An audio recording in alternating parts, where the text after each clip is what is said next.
ምንድነው መድብል?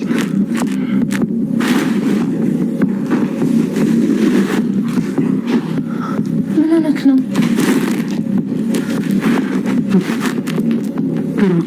ብሩክ ምን ሆነ?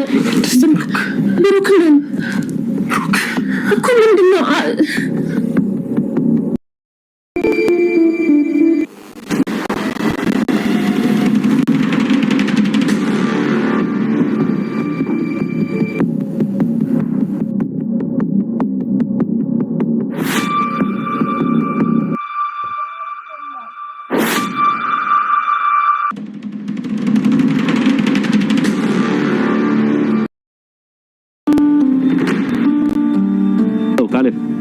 እንዴት ነው ያለህበት? መምጣት ይችላል? አዲስ አበባ አይደለም። ካንተ የማይጠበቅ ስህተት ዋጋ አስከፍሎን ነው። ዋው አምናለሁ። ለትንሽ የተሸወርኩት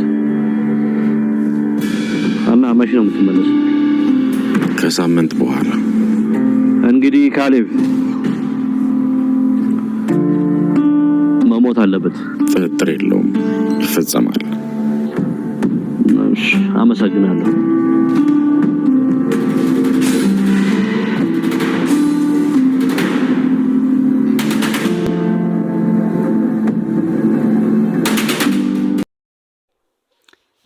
ሰላም እንዴት ናችሁ ጋይስ? ሁሉ ሰላም ነው ወይ? እንደምን አላችሁ? እኔ ያለው ክብሩ ይስፋ። እናንተ እንዴት ናችሁ? በያላችሁ በሰላማችሁ ይብዛ እያልኩ እንግዲህ በዛሬው ዕለት በምሳሌ ድራማ ምን ተፈጠረ የሚለውን እናያለን ማለት ነው። እንግዲህ በምሳሌ ድራማ ትንሽ የሚደብርም አሪፍም ነገር አለው። ያው የሚደብረው ነገር የዝና ማምለጥ ነው። እንግዲህ እሱንም በመድብል ምክንያት ነው። እንግዲህ መድብል መጨረሻውን ማለት ተሰርቷል። አውቁ ሳይሆን እንግዲህ በእሱን እንትን እመታለሁ ብሎ እንትና ፈቶ ሲያገኝ የዚህ ሁሉ ስህተት መጀመሪያው ሞገስ ነው። እንግዲህ ሞገስ ፈታው። ሞገስ የፈታውና አስራለሁ ሲል ስልክ ጣለ። በዛ ስልክ ደወለላቸው፣ አነሱ። ግን እንዴት ነው አሁን ያንን ብቻ ደወለላቸው፣ አነሱ፣ መተው ፈቱት። በቃ አለቀ። ይሄ ዝና መፈታት ግን ለብዙ ሰዎች ብዙ ነገርን እንትን ብሏቸዋል፣ አስፈርቷቸዋል። አንደኛ ለራሳቸው ለሞገስ ስለሚውላ፣ ሁለተኛ ደግሞ እነዳጣ ያረጉትን ነገር በሙሉ ስለሚያውቁ ለዛ ፈርተዋል። ያው ሶስተኛ ደግሞ እንግዲህ የማህሌት እህት ናት። የማህሌት እህት በአሁኑ ሰዓት በጣም ኮንፊደንት ሆናለች ማለት ነው። ማለት ያው መሞቴ ካልቀረ ይዤው ነው መሞት ማለት ሁላችንም ነው ይዣችሁ መሞት። ምክንያቱም እኔ መሞቴ ካልኔ እኮ ላለመሞት ነው የምፈራው። መሞት ከሆነ አሁን በኋላ አልፈራም። ዝናም ይሁን ማንም ይሁን አልፈራም፣ እጋፈጠዋለሁ ብላለች። እና እሷ አንቺ እህቷን ነው ያው አሟሟቴን አሳምሪልኝ ብለሽ ጸሎት አድርጊ ምናምን እያለቻት ነበር፣ ሙድ እየያዘችባት ማለት ነው። ግን እሷ እንደዛ አላሰበችም። በጣም እንትን ብላለች፣ በጣም ጎብዛለች ማለት ነው። እንግዲህ በዚህ ክፍል ውስጥ ያው ብሩክ የመጣ መስሎ ነበረ፣ ግን ብሩክ አልመጣም። ያው ቢያንስ ግን አድራሻውን አይተናል። የሞተ አይመስለንም እንግዲህ የሞተ አይመስለኝም። እና የማህሌት በጣም ፈርታለች። ማህሌት ደግሞ እንግዲህ እሷን እንደዛ እያለችት ነበረ። ብሩክ እንዲያዝ ያደረገችው የሆነ ከብሩክ ጋር ራሱ የተነካካችበት ነገር አላት ማለት ነው። እሷ አሁን የእሷ ቅድ እስኪ ቢያንስ አንቺ ዝና ይሄ ሁሉ ነገር አድርገሽለት አንድ ነገር አላረገልሽም፣ ግን አልፈልግሽም ሂጂ ብሎሻል። በዛ ታይም እስኪ ለእኔ ለእህትሽ ዝና ይሄ ሁሉ ለዋልሽለት ዛሬ ደግሞ እኔ አደኝ ብላታለች ማለት ነው። እኔ ያው እሷን ማዳንም አትፈልግም፣ ብቻ ራሷን ሀብታም ማድረግ ራሷን ነጻ ማውጣት ነው የምትፈልገው። አሁን ደግሞ ሁለቱንም ዝናንም ብሩክንም ተላከፈች። ሁለቱንም ትታ ካሌብ ላይ ነው መለጠፍ የፈለገች ማለት ነው። ካሌብ ግን የሚሰማት አይነት ሰው አይደለም ይመስለኛል። እንግዲህ ከባድ ነው።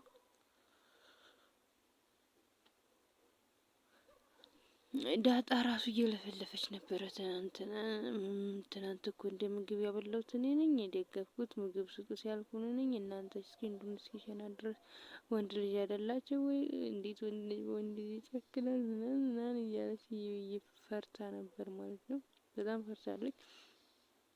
በእርግጥ ያስፈራል፣ ከባድ ነገር ነው እና ያው የማምለጡ ጉዳይ ግን እንትን ነው የሆነ በቃኝ ነው እንዴት ምናምን የሚለው ነው። በዛ ላይ መድብልን በጣም ተናዷል። ምክንያቱም መድብል የተናደደበት በቃ እንዲውል ሳይሰራ የወንድሙን አድራሻ ሳያገኝ ወጣ፣ እዛ አመለጠው ማለት ነው። ሞገስ ግን የሆነ በላይ አይጠፋም፣ ወንድምህ ብሩክ አለ አልሞተም፣ ብሩክ እንዳለ ነው የሚሰማኝ ምናምን አለው። እንግዲህ እሱም ግን አላመነም። ምክንያቱም አንዳንደኛ በአእምሯችን የምንስላቸው ጥሩ ነገሮች ናቸው። እንደዚህ አትጃጃል ሞገስ ብሩክ የለም ማለት ግን አንደኛ ዝና ልናገርበት ያለው ምክንያት እኔ እንደገባኝ ከሆነ ብሩክ ከነሱ እጅ አመልጧቸዋል ይመስለኛል። ስራ ሰራቸዋለሁ ምናምን ብሎ ከነሱ እጅ አመልጧቸዋል። ገስ ማለት ለዛም ነው ሞቷልም አልሞተም ብሎታል እኮ። በእርግጥ ያው አክሰፕት ስላላረገው ነው መልሱም አጥጋቢ መልስ ስላልሆነ ሞቷልም አልሞተም ማለት ምን ማለት ነው? ያው ለጊዜው በህይወት አለ፣ ግን ያው መሞቱ አይቀርም። በኛ ቁጥጥር ስር በከኛ አፈንግጦ እስከወጣ ድረስ ያው እንደሞተ ቁጥርም ነው እንዳለም አይባልም እንደማለት ያክል ይመስለኛል። ግን ብሩክ የሞተ አይመስለኝም። እንግዲህ በዛሬው ፓርት እንዳየ ነው ማለት ነው። እንግዲህ ያው መድብልም ተናዶ ነበረ። እንግዲህ ከቅድስት ጋር እያወራ ነበረ ማለት ነው። እንግዲህ በመሀል ከቅድስት ጋር ሲያወራ የሆነ ተፈጠረብን ያደረገ ነገር አለ መሰለኝ። የሆነ እያወራችሁ ነበርና እንትን አለች። ስልኩ በመሀል ጠራ። እንግዲህ ስልኩ በመሀል ሲጠራ ምንድነው ምናምን ማን ነው ምናምን ንገረኝ፣ አታስጨንቀኝ ምናምን እያለችው ነበረ። ግን እሱ ለመናገር ፈቃደኛ አይደለም፣ ተንቀዝቅዟል። ብሩክ ደወለ ብሏል ማለት ነው። ብሩክ ደውሏል ወይ ነው ወይስ ተሳስቶ ነው መድብል እና የሚለውን ነገር እስኪ በቀጣይ ፓርት ምናይ ይሆናል። እንግዲህ የሪል እኔ ይመስለኛል ብሩክ ነው የደወለለት ማለት ብሩክ ደውሎ አንዳንዴ ቅይስ የሚሰው ነው፣ ግን ብሩክ ነው ከዚህ ከረጅም ጊዜ በኋላ ብሩክ ደውሎ ማን ነው ዝና ላይ ደውሎ ብሩክ ማይምን መድብል ላይ ደውሎ ይገኛል አይገኝም እንግዲህ ምናቀው ቀጣይ ፓርት ነው። በያላችሁበት ሰላማችሁ ይብዛ እያልኩ እሰናበታችኋለሁ ማለት ነው። ላይክ፣ ሼር፣ ሰብስክራይብ ማድረጋችሁን አትርሱ። አይቆጥርም። መልካም ጊዜ ይሁንላችሁ። በሌላኛው ክፍል እስከምንገናኝ ድረስ ባይ